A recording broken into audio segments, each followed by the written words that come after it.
What's going on, everybody? My name is CD, and today we are talking about not the Uzi, but the golden knife. So the knife notoriously is one of the harder weapons to get gold, and that really depends on what the challenges are to complete these camos. But personally, in Cold War, I didn't think the knife was too bad. It's nothing crazy, there's no bloodthirsties.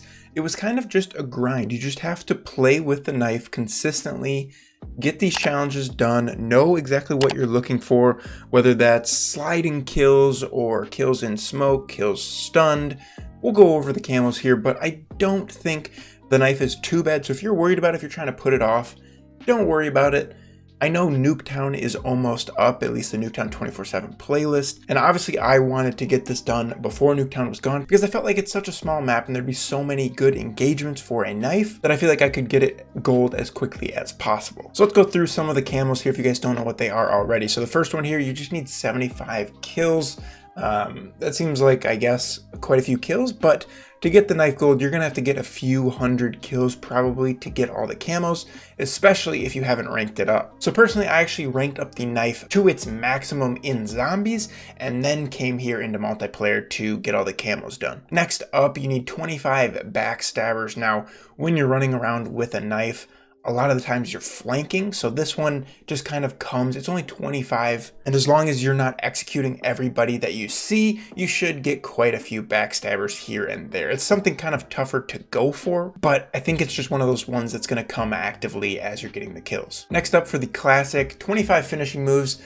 This one I had to kind of think about while I was playing. I don't ever execute finishing moves while I play, but with the knife, you're always coming up behind them. So it was one of those things where you start the finishing move, you hope that either you don't die or your teammate doesn't take the kill as you're executing the finish move, which happens quite a few times, and it is pretty frustrating when that does happen, or when you're in the absolute middle of the map and you're trying to just get a backstabber medal and you end up accidentally starting a finishing move and then you both die. As long as you're lurking around the map, getting behind them in their camping spots, this one shouldn't be that bad, but it is something to keep in mind while you're using the knife. Up next, kill 50 enemies while injured. Now obviously there's not a lot for you to personally do to get this one complete. Most of these came actively as I was using the knife, as you're running up to somebody who's looking straight at you. They know you're gonna knife you and they start shooting at you. And if you get that kill while you're injured, obviously while you're taking a few bullets, you're gonna get a few of these here and there. Next up is one of the more difficult ones, I would say. Get 50 kills while sliding in multiplayer. Now you can tell when you get these kills because you actually get a low blow medal, but the slide in Cold War is just funky sometimes. Sometimes it feels like you don't slide enough and your guy kind of just stopped midway and then you just die, or you slide right past the guy you're trying to kill and then it's an awkward gunfight where you're trying to knife them and they're trying to figure out where the heck you are. So this is another one that doesn't really come actively. Personally, I don't slide a ton when I'm trying to get a kill. So this is something I had to keep in mind. If I came up behind somebody, I would always try to slide first and then knife, and then you get a backstabber and a sliding kill in one. Up next is another one that didn't come very easily for me, but I know other people that got the knife gold came a little bit more easy, so I guess it depends on how you're playing. Kill 50 enemies disoriented by smoke, flash, or stun grenades in multiplayer. So personally, I ran a smoke grenade, and I'll show you guys the class here after all these camos. But one thing that I was doing is I was throwing the smoke on Nuketown just to get across the map. But what you need to do here, at least with the smoke grenade, is you need to throw the smoke and then sit inside the smoke grenade and get those kills, which is one thing that I wasn't actively doing. And I think this was actually the last camo I needed, so that's what I ended up doing.